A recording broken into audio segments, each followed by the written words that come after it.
quite frankly, I don't think we should be worried at all for two reasons.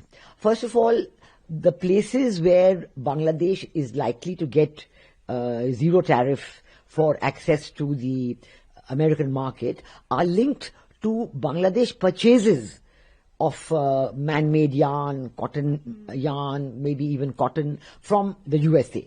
It is really amazing that a big economy like the USA has now become a raw material supplier to Bangladesh. You know, that's really, in a way, laughable. But secondly, these items, cotton yarn, man-made yarn, were being supplied by India. India was supplying them at very competitive prices and at very, quick turnaround time. So a Bangladesh exporter could actually get these goods from India within a week. With the American market, this is not going to be possible. The prices are likely to be much higher. And then, of course, the transportation costs are huge.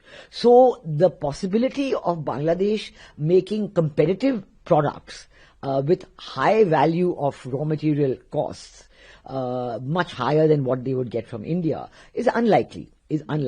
So I think that we need not really worry about it, and we don't even know what percentage they will ultimately buy. For example, suppose Bangladesh only buys a very small amount of these raw materials from America, then only a very small amount will go under zero tariff. The rest will go under 19% tariff. So I don't think we need to worry. And finally, I would say that I have always felt that, we were actually not developing our own use of raw materials within India. And this is a great opportunity for India to expand the manufacturing sector and to step up our exports of ready-made garments by using our own raw materials within India instead of exporting them to Bangladesh or anywhere else. There is great scope for that because there's a lot of labor force available in India, and we have the experience. We already have ready-made garments exports. The government is wanting to step up manufacturing. The government is wanting to step up Make in India. So all these things coming together is going to make it a big opportunity for Indian ready-made garment aspirants to take it on. It's not a challenge. I think it's an opportunity, and I think we should see it like that. And ma'am, Bangladesh has also pledged to buy some $15 billion of US energy and also some Boeing jets. How do you look at that, ma'am? Yes, as I said, right from the time that 37% tariffs were imposed on Bangladesh, they've been, doing this. Okay, we'll buy this. They're buying this huge amount of Boeing jets. But who will pay for that? They'll have to get an IMF loan to pay for it or something else. Or somebody will extend them a credit. Maybe they'll get it from Saudi Arabia. I don't know. But it's in the end more debt for Bangladesh.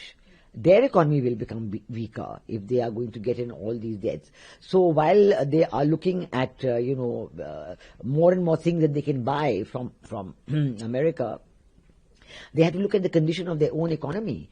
And over the last 18 months, the condition of their economy has gone down enormously.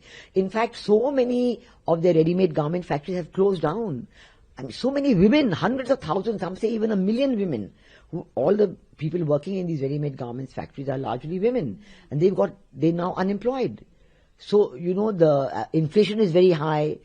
Foodstuffs are not available because Mohammed Yunus has changed the context of the exports, the export-import trade between India and Bangladesh. So many earlier facilities have been withdrawn. So it's very difficult.